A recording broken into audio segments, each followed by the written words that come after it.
Boys and girls, hello. It's time to talk a little bit about reading and writing. Hopefully, you've watched yesterday's videos on quotation marks and how they're used. And I'd like to start today by showing you one of my favorite things.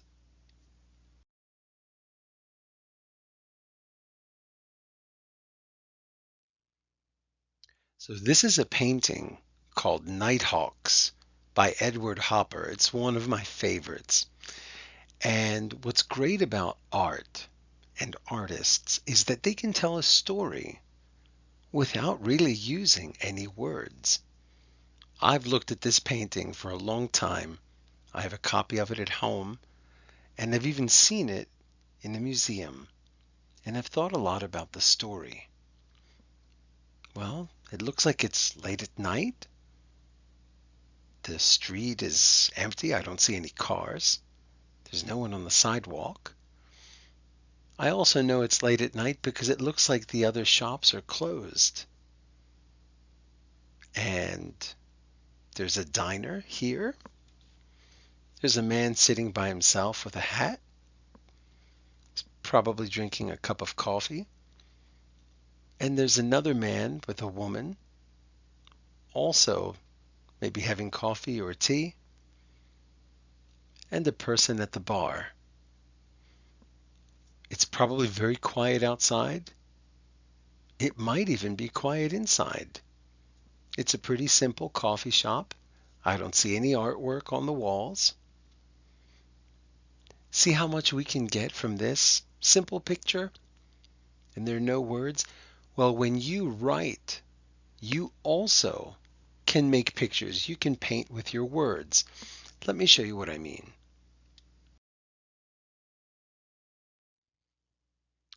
We are on our seventh Magic Treehouse book, right? I know some of you have gone ahead.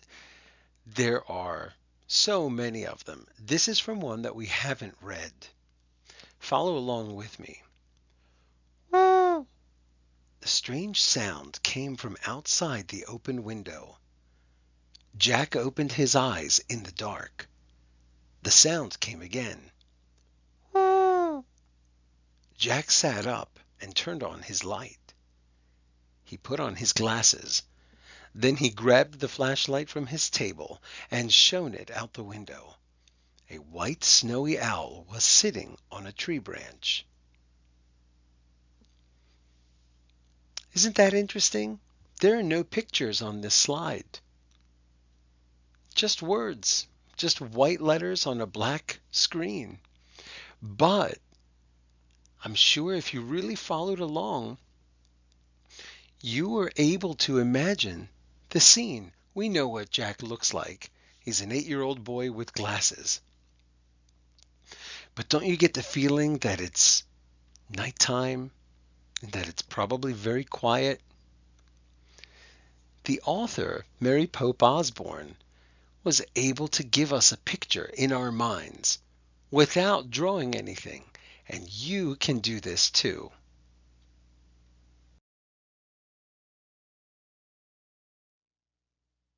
So I know you're probably thinking, Mr. P, how can I paint with words? Should I write my stories with a paintbrush instead of a pencil? No. Let's look at what we can do. You can describe the setting. Now, one way that I've told you about that is my favorite, one of my two favorite ways of starting a story is by using an ing word. I think it's a great way to begin. Here's what I mean. It was snowing. There's the ing word. It was snowing on a gray Saturday morning when Lisa woke up. What a great way to begin. We can imagine that it's morning. It's gray. I didn't use the word cold, but you can imagine that it's cold because it's snowing. Okay, here's another one. When Percy's dad returned from work, the phone was ringing, soups and kitchen pots were bubbling, and the logs on the fireplace in the warm living room were crackling. Did you see what I did there? I used ringing, bubbling, crackling.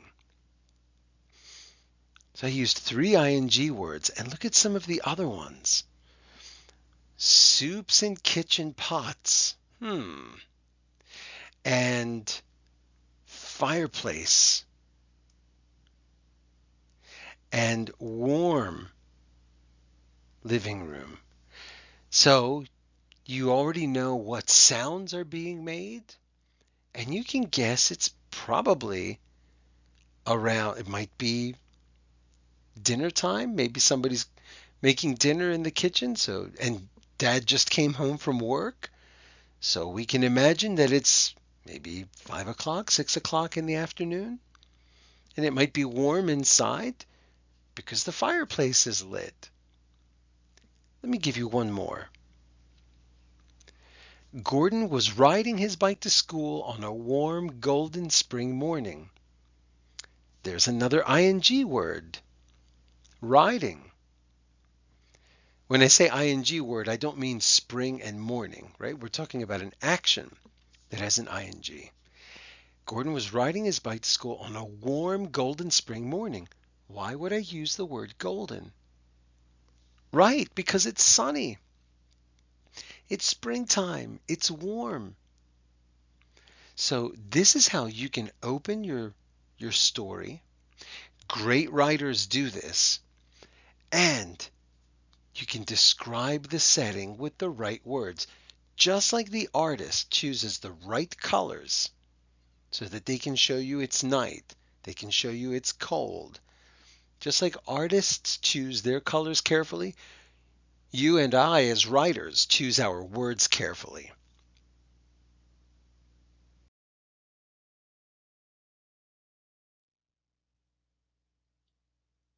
We can also include sound words.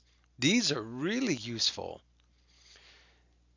Banged, crashed, crunched, slammed, howled, grumbled, crushed, wham!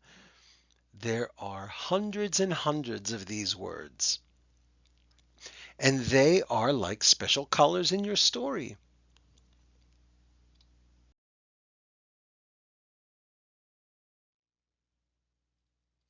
Okay, include lots of dialogue. This is what my last video was about. Now, it would be very boring if you did this. He said, hello. She said, hey. He said, how are you? She said, fine. Oh, that is so boring. I can't stand it. Oh. We don't want to do boring writing like this. We don't need to use the word said. We don't have to use it more than once. We don't have to use it at all. We can say, he whispered, hello. She mumbled, hey. He asked, how are you? She responded, fine. Okay. He whispered, she mumbled, he asked, she responded. There's so many different words that you can use. Just like if you're painting a sky. Well, if you're a young artist, you might just choose one color of blue. But when you become a better artist, you learn that there are many blues there, not just one blue. There are lots of different colors that we use. Okay, so again, we're choosing our words just like an artist chooses his or her colors. So when you read, notice how the author helps you make vivid pictures in your mind. We use lots of colorful words. We can use the ing. We can use the describing words, which we talked about, called adjectives. And in our newest video from the Magic Tree House, which I read to you yesterday, in chapters 1 and 2, we saw this. Snow was falling from a gray sky. We can learn a lot about what's happening in the story just from that sentence. All right, everybody, Get back to reading, get back to writing, use your quotes, use your colorful words, and I can't wait to see what you're doing. The end.